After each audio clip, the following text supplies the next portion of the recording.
Hello and welcome back to The Note. We are at a fascinating juncture for eurozone monetary policy. At the beginning of this week, we discovered that eurozone inflation was dropping further, much below the 2% target.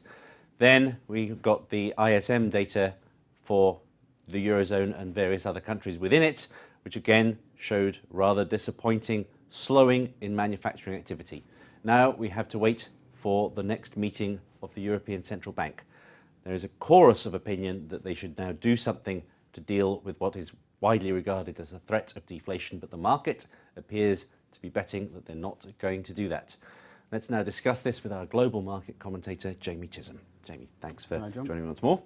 Let's start by taking a look at the inflation number in some detail. Obviously, there was that sudden stop after Lehman, but this really does look as though we're moving towards an outright deflationary problem. Well, indeed. I mean, disinflation has obviously been going on now for a couple of years, and that the level that marks deflation. And you're quite right. The market looks at this and says to itself, well, surely then the ECB will take some form of action. But the problem is they've been relying, it seems, on just talking about it rather than necessarily doing something for quite a while now. And we're seeing this in the way the euro is behaving. Okay, let's take a look at the euro. As you mentioned, the euro, obviously a very important part of the dynamic. That's the red line there. We've also got bond spreads, bunds compared to treasuries in the blue line, which you would have thought would have really kicked away the support for the euro in the last few months. Indeed.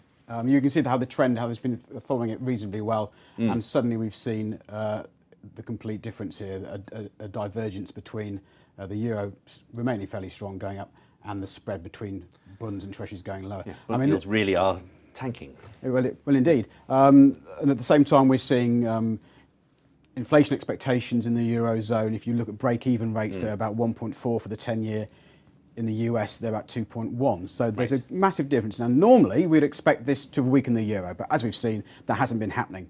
Why is that? Well, one of the reasons, exactly, which is the question the market's looking at. Well, one point is that the market thinks a lot of these central banks are trying to talk their currencies down. It's a question of all mouth and no trousers. They're not backing up what they're saying with any action. Will the eurozone take action? The other thing is, of course, the eurozone has a current account surplus, which is supporting the euro, and also the ECB's balance sheet is a lot lower than, or a lot less than the Fed's, for example. So there's less liquidity there, there's more of an ability to keep things strong. Now, the thing is, I mean, UBS was saying in a note recently that the difference between the balance sheets may be changing slightly. First off, the Fed's is pulling back its tapering. Its balance sheet's still growing at the moment, but that eventually will stop and it should hopefully then start shrinking. The gap will widen before they've finished. They're still only tapering off the rate of increase. Exactly, for the time being. But the market can perceive that will be a change in the future. Meanwhile, as UBS also points out, the LTRO repayments are slowing down, which could also affect the ECB's balance sheets from the European banks.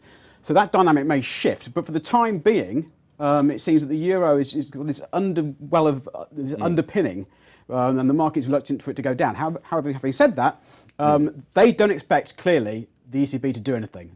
Exactly. There is no sense in what we're seeing here unless the market is very confident indeed that the ECB won't do anything. And you have seen some softening from some of the traditional hawks. I mean, even the Bundesbank representatives are not exactly sounding dovish, but they're not sounding. They are beginning to sound as though they think there may be a risk of deflation out there. Exactly. I mean, even the fact that the Bundesbank president talked about potentially quantitative easing by the ECB, which of course was a complete no-no before. Even that hasn't really knocked the euro down. It came down about 100 pips. That was it from its recent high. So the market is really saying we don't really believe still that you're going to do a great deal. Of course, if the market's positioned wrong there and they do something, that does suggest that the euro could then fall back. Okay, Jamie, thank you very much indeed. In conclusion, I think we've reached consensus that the risks for the euro are to the downside. If there's going to be a surprise from the ECB, it's going to be in a dovish direction, and that would be bad for the euro. It might, given that there are real concerns about deflation now in Europe, it might, of course, be very good news for the eurozone economy. It might not be so good, though, for bulls on the euro.